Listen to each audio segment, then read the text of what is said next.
Michael Jackson. Box office దగ్గర 2019 టైంలో కెరీర్లోనే waste ఫేజ్లో ఉన్నప్పటికీ కూడా తర్వాత అల్టిమేట్ కంబ్యాక్ను సొంతం చేసుకొని బ్యాక్ టు బ్యాక్ హిట్లతో బాక్స్ ఆఫీస్ని షేక్ చేస్తున్నాడు నందమూరి బాలకృష్ణ. వరుసగా వచ్చినటువంటి అఖండ, వీరసింహారెడ్డి, భగవత్ కేసరి 3 సినిమాలు కూడా 100 కోట్ల మార్కుని అందుకొని బాక్స్ ఆఫీస్ని షేక్ చేసింది.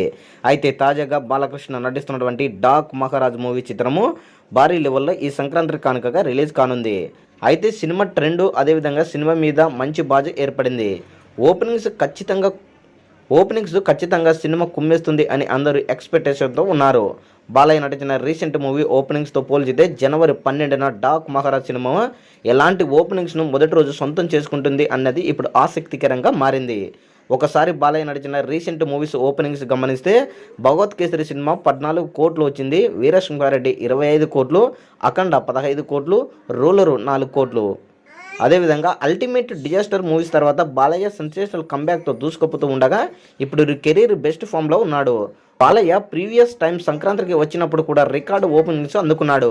కానీ ఈసారి సంక్రాంతికి సెకండ్ రిలీజ్కి రాబోతున్న డాక్ మహారాజ్ మూవీకి సరాసరి థియేటర్లు ఉంటాయి కాబట్టి టాక్ అండ్ బాజును బట్టి చూస్తే 18 కోట్ల నుంచి 20 కోట్ల రేంజ్లో షేరును అందుకునే అవకాశం ఉంది అనేది ట్రెండ్ వర్గాలు విశ్లేషిస్తున్నారు.